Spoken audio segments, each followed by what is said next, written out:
Good day to you mga ka-learners! Remember the quiz you answered from our previous lesson? The one where you pretended to be a police officer and witnessed the death of your partner? It must have been awful to go through an experience like that, feeling angry, afraid, and frustrated all at once. How well do you think you would do if you had to deal with something similar in your life?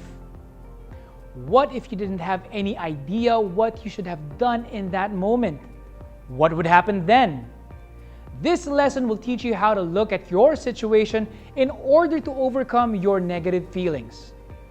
It will allow you to look at yourself and help you decide how to deal with your feelings.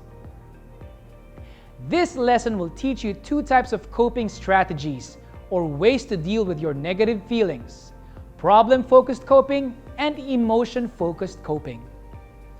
We will look at differences between these coping strategies as well as give you examples on how to use them. Shall we begin?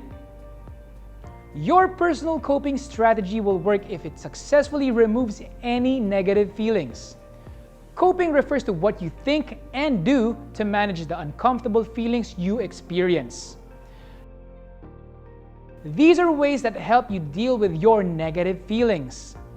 As we mentioned in the previous lesson, different people have different ways of coping with negative feelings. These depend on how serious the problem is.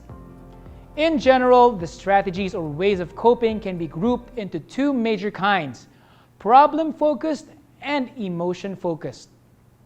Both use distinctly different strategies, but they both aim to get to the same result: to effectively cope with negative feelings. Problem-focused coping refers to responses aimed at reducing or removing the sources of negative feelings, the problems. Whenever we get into a situation that leads to having negative feelings, our first reaction is to make that feeling stop.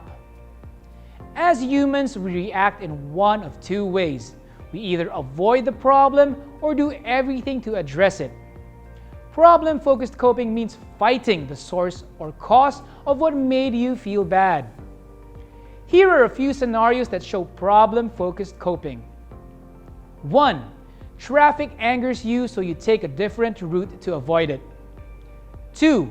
Feeling hot makes you very irritable, so you turn on the electric fan to cool down. 3. You had an argument with your friend and you feel sorry, so you go and make up with your friend. 4. Your TV got busted and you are frustrated because you cannot watch your favorite programs, so you either get it repaired or buy a new one. 5. You live in a dangerous area and constantly worry for your safety, so you decide to move to a new and safer area. Emotion-focused coping, on the other hand, are responses aimed at reducing the emotional distress caused by the problem. This means dealing with the bad feelings that result from the problem. It involves doing other things to lessen the amount or intensity of the negative feelings we are experiencing, like 1. Going out with friends who will cheer you up after your wallet was stolen and you know you will never get it back. 2.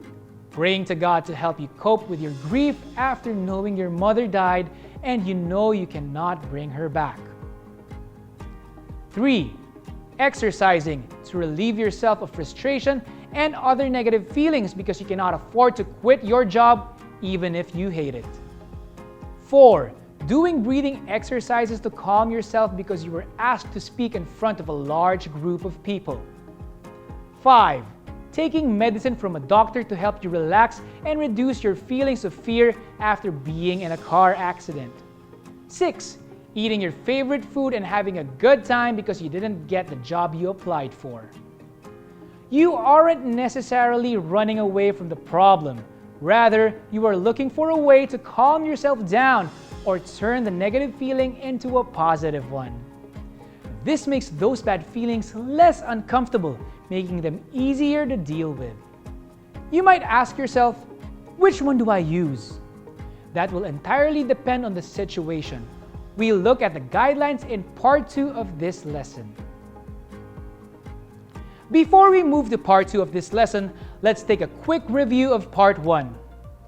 Problem-focused coping strategies aim to reduce or get rid of the sources of negative feelings. Emotion-focused coping strategies are used when the problem cannot be eliminated. They aim to reduce the intensity of negative feelings. That's it for part 1 of this lesson, mga ka-learners. We hope you learned something from this lesson. See you in part 2 when we talk about choosing which coping strategy to use and when to use them.